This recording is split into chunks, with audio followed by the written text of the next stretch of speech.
Hi, I'm Tim. Welcome to our channel and thanks for logging on. If you enjoy these videos, do me a favor and subscribe to our YouTube channel right here at Watchbox Reviews. I would really appreciate it and I promise to update daily. If you love this watch, you can see it and you can purchase it on our website, thewatchbox.com.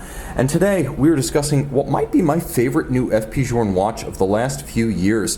Part of the Linesport released for 2018, this is the FP Journe Chronographe Monopussoir Rattrapante, a timepiece crafted entirely of platinum. This is the version I had yet to review, and this is the version I most anticipated. Now, the watch is also available in titanium and rose gold, but if you have the means, this is the one to get. It looks incredible. It feels massive. You have the sense of wearing something truly special, even eyes closed. 44 millimeters in diameter, the watch wears easily on my 16 centimeter circumference wrist.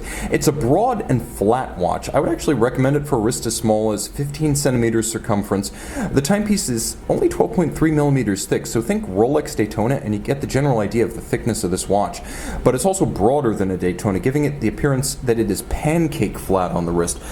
From lug to lug, you'll measure that if you take the rigid outcroppings of the bracelet and you measure from one side to the other, it's 54.5 millimeters across the wrist, but don't let that scare you. You can wear this watch on a 15 centimeter circumference wrist because of the shape of that curled lug. It's essentially a lugless watch in which the end link of the bracelet acts as a surrogate for the lug, and the end link nicely wraps down and around. Now jump into the bracelet itself. It is a remarkable piece. Anytime you encounter a platinum watch on a platinum bracelet, you can feel the difference. It's something truly special.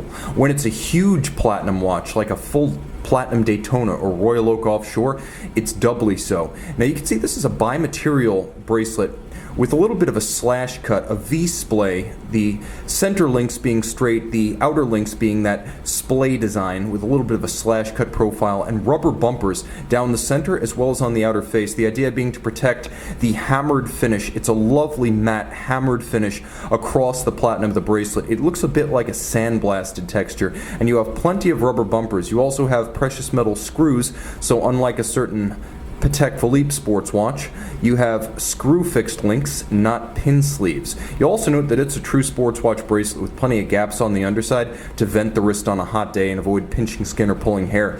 Double spring-loaded ceramic pin snaps, and you can see on both sides of this double folding clasp to maintain the tolerances over time. You can see their little slots inboard so that this clasp will remain sharp and crisp for decades to come. You'll also appreciate the fact that you do not get shorted the platinum, and you get a contrasting high-polished platinum FP Journe marquee on the bottom of the clasp. Jump into the case, you can see that it is slender in profile with that hammered case band, and then a few polished accents. There's a bevel that runs along the case band and continues across the lug hoods, and then there's a polished face to the platinum bezel. You'll also note that the case is slender. The rubber bumpers continue on both sides with the double dimple Journe crown fully shouldered in rubber, and long slivers of rectangular pusher profile which are polished platinum for contrast. It's a good looking watch, and as you can see, it's almost a homage to the 1970s with its lugless profile and its broad flat aesthetic. Now there is a ceramic tachymeter. You can see the ceramic tachymeter is calibrated for objects that are going relatively quickly, so from 400 units to 55. Nowhere does it say kilometers, so it could be miles per hour or it could be kilometers per hour.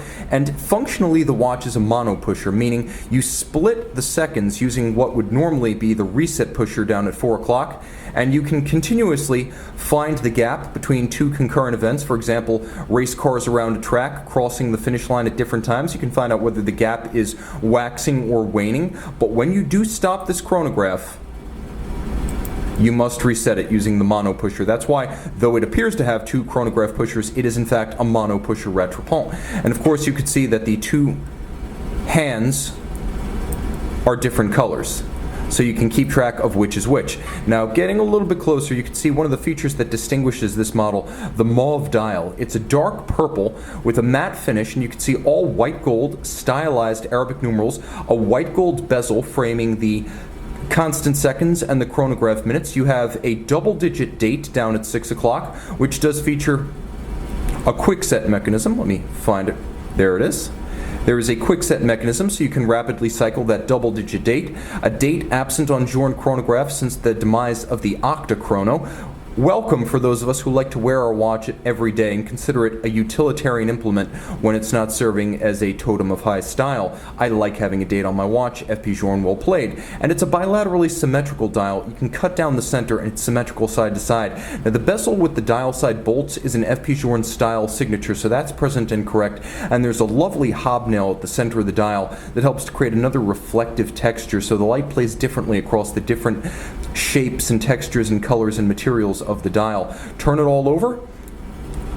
Manufacture caliber 1518, an extraordinary 29 jewel, 18 karat rose gold, manual wind, 80-hour power reserve, manufacture movement. Let me see how close I can get. It's always difficult to get too close to a movement when you have a full bracelet, but I'm going to do my best to show you what you're getting. As you can see, the balance beating away at 21,600 vibrations per hour. It is a large balance wheel with a huge moment of inertia, so though it doesn't have a high beat rate, it is very precise thanks to that immense inertia. Free sprung, adjusted in multiple positions. FP Journe unofficially likes all of its watches to meet chronometer standards.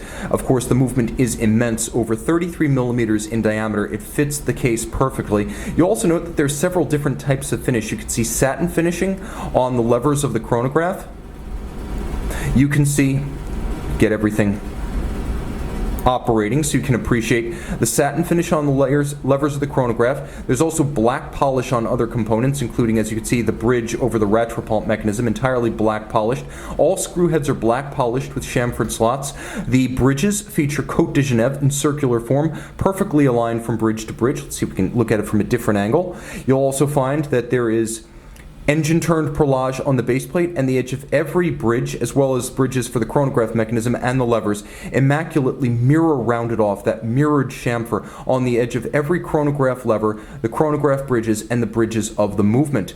Double column wheels. You can see column wheel 1, column wheel 2. They are incredibly crisp. They're used to actuate the two separate timing mechanisms of the split-second chronograph. And finally, you have satin finish on the wheels, as well as the crown wheel just above the stem assembly. All of this in platinum with exceptional heft on the wrist, 30 meters water resistant, so it's not an aquatic sports watch, but in every other regard, this truly is the ultimate FP Journe sporting chronograph, the one to own. If you missed out on the only watch monopusher, this in platinum with mauve dial is the next best thing, and in a lot of respects, if you're of a sporting sensibility, it tops the original. See it and make it yours on the Watchbox.